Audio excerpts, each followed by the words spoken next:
విజయదశమి ప్రారంభమైపోయింది. దసరా శరన్నవరాత్రులు ఘనంగా జరుపుకుంటున్నారు తెలంగాణలో ప్రజలంతా కూడా. అవును. అయితే మనకి దసరా అనగానే బొమ్మల కొలువు కూడా గుర్తొస్తూ ఉంటుంది. భార్గవి, నీకు అవును. తెలుసా బొమ్మల కొలువు గురించి? తెలుసు. ఎందుకంటే ఇప్పుడు ట్రెడిషనల్ ఎంత మారుతున్నా కూడా బొమ్మల కొలువు అనేది ప్రతి ఇంట్లోని అంటే డిఫరెంట్‌గా కొత్తగా బొమ్మల కొలువులు కూడా పెడుతున్నారు చాలా మంది. అయితే ఇప్పుడు మార్పులు కూడా వచ్చినాయి ఈ బొమ్మల కొలువులో. సినిమాలకు సంబంధించినవి పెట్టుకుంటున్నారు. పిల్లలు వాళ్ళకి నచ్చిన స్పైడర్ మ్యాన్లు అవి ఇవి తీసుకొచ్చి అవును. పెడుతున్నారు. కానీ అసలు బొమ్మల కొలువు అనేది ఇది విధానం కాదనమాట. అసలు బొమ్మల కొలువు అంటే ఏంటి? ఎలా జరుపుకోవాలి? ఎలా జరుపుకునేవారు పూర్వకాలం మన వాళ్ళు, పాత తాతలు, అమ్మమ్మలు. ఇవన్నీ ఈరోజు మాట్లాడుకుందాము. ఇవి మాట్లాడుకునే ముందు అసలు తెలంగాణలో దసరా అంటే పెద్ద పండుగని మనకు తెలిసిందే విషయమే. సో వీళ్ళకి ఏంటంటే పెద్ద పండుగ కాబట్టి ఇక్కడ వీళ్ళు ఈ శరన్నవరాత్రుల్లో బొమ్మల కొలువుని తీర్చిదిద్దుకోవడం వీళ్ళకి ఆనవాయితీగా వస్తుంది. ఓకే, ఇంకొక విషయం ఏంటంటే భార్గవి, 2 తెలుగు రాష్ట్రాలు మనకి ఏవైతే ఉన్నాయో తెలంగాణ, ఆంధ్ర. ఆంధ్ర విషయానికి వస్తే సంక్రాంతి పెద్ద పండుగని మనకు తెలుసు. తెలిసిన విషయం. సో అందుకే అక్కడ వాళ్ళకి బొమ్మల కొలువు సంక్రాంతి అప్పుడు పెట్టుకుంటారనమాట. ఇక్కడ వీళ్ళకి దసరా పెద్ద పండుగ కాబట్టి తెలంగాణలో బొమ్మల కొలువుని ఈ దసరా శరన్నవరాత్రుల్లో చాలా బాగా పెట్టుకుంటారు. అయితే ఇతర రాష్ట్రాలు కూడా ఉన్నాయి. అదే నేను అదే క్వశ్చన్ అదే.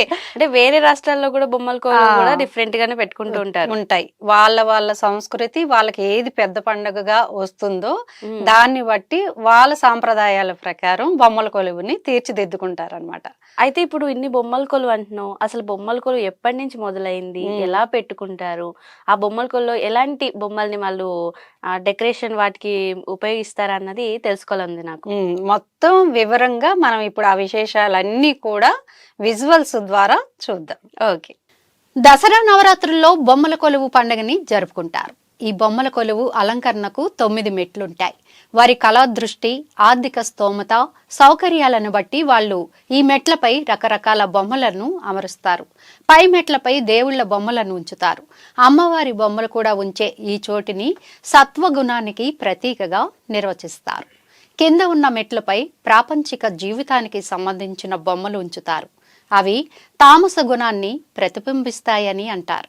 మధ్య భాగంలో క్షత్రియ ధర్మాన్ని తెలుపుతూ ఉండే రాజు, రాణి, యుద్ధ వీరుల వంటి బొమ్మలను ఉంచుతారు. ఇక అన్నిటికన్నా పైమెట్టు మీద ఉంచే కలశం దేవి కరుణకు సూచనగా భావిస్తారు. ఈ 3 గుణాలను అధిగమించిన వారికి దేవి కటాక్షం లభిస్తుందని నమ్ముతూ ఉంటారు. ఇది బొమ్మల కొలువు తత్వం. మెట్లపై తెల్లని వస్త్రము పరిచి దానిపై బొమ్మలను అమరుస్తారు. దీపధూప నైవేద్యాలతో ప్రతిరోజు లలితా సహస్రనామాలు, లక్ష్మీ అష్టోత్తరం చదివి పూజలు చేస్తారు. మహిషాసురుని చంపేందుకు దేవి కొంతకాలం సూది మొన మీద తపస్సు చేసిందంటారు. అందుకని బొమ్మల కొలువు ఉన్నన్ని రోజులు సూదిలో దారం పెట్టి ఏ పని చెయ్యరు. ఈ బొమ్మల కొలువు ప్రతి సంవత్సరం చేస్తారు. కొన్ని ప్రాంతాల్లో సంక్రాంతికి బొమ్మల కొలువుని పెడతారు. బొమ్మలు అమర్చే పద్ధతి మాత్రం ఒకే విధంగా ఉంటుంది. బొమ్మల కొలువు పెట్టడం మొదలు పెట్టాక సంవత్సరానికో మెట్టు చొప్పున 9 మెట్ల వరకు పెంచుతూ వెళతారు. ప్రతి సంవత్సరం తప్పనిసరిగా ఓ కొత్త బొమ్మ కొనడం సాంప్రదాయం. ప్రస్తుతం ప్లాస్టిక్ బొమ్మలు, బార్బరీలు చోటు చేసుకుంటున్నాయి. కానీ ఒకప్పుడు మట్టి బొమ్మలు, పింగాణి బొమ్మలు మాత్రమే ఉండేవి. దేవుని బొమ్మలైన వినాయకుడు, రాముడు, కృష్ణుడు, లక్ష్మి, సరస్వతి, పార్వతి, స్వతంత్ర సమరయోధుల బొమ్మలు, పెళ్లితంతు బొమ్మలు, హాస్య బొమ్మలు మొదలైనవి పెట్టేవారు. దేవుళ్ల బొమ్మలతో పాటు బొమ్మల కొలువులో తప్పకుండా పెట్టే బొమ్మలు కొన్ని ఉంటాయి. పంచాంగం బ్రాహ్మణుడు, పెద్ద ముత్తైదువ, పచారి కొట్టు కోమటి, అతని భార్య, తల్లి, పిల్ల, ఆవు దూడ వంటివి. ఇవి కాక వివిధ జంతువుల బొమ్మలు, పక్షుల బొమ్మలు, పండ్లు, చెట్ల బొమ్మలు, ఇలా వారి దగ్గరున్న బొమ్మలన్నీ ఆ కొలువులో పెడతారు. కాలక్రమంలో దేశ నాయకుల బొమ్మలు, పురాతన కట్టడాల బొమ్మలు, ప్రయాణ సాధనాల వాహనాలు బొమ్మలు వంటివి కొలువులో చోటు చేసుకున్నాయి. బొమ్మల కొలువును ఎందుకు పెడతారో తెలుసుకుందాం. సాంప్రదాయం, సంస్కృతి. ఇది తెలుగింటి పండుగల్లో ఒక ముఖ్యమైన భాగం. దీన్ని పిల్లల ఆనందం కోసం ఏర్పాటు చేస్తారు. ఆడవారి ఆనందం. దసరా నవరాత్రుల్లో మహిళలు చల్లని సాయంత్రాల్లో బొమ్మల కొలువులకు వెళ్లడం ద్వారా ప్రత్యేక అనుభూతిని పొందుతారు. కళాత్మక ప్రదర్శన. పెద్దలు వారి కళా దృష్టి ఆర్థిక స్తోమతను బట్టి వివిధ బొమ్మలను అమర్చి ప్రదర్శిస్తారు.